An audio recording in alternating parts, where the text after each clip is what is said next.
Hi guys! In today's video, I'm gonna show you how to resize image on Shopify. So let's start! Now go to your Shopify store and then go to products. Click on the product where you want to change or resize the image. And then you will see right there is a three dots. So what you're going to do is to click on that and then you will see edit image. Now click the resize button. Now from here, you can now change the width and the height of the image. But how will you know the best aspect ratio for image? To do that, you have to observe the best looking picture that you have and then copy the ratio that it has.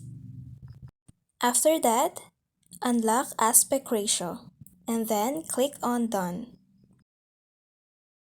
And that's it. Thank you for watching.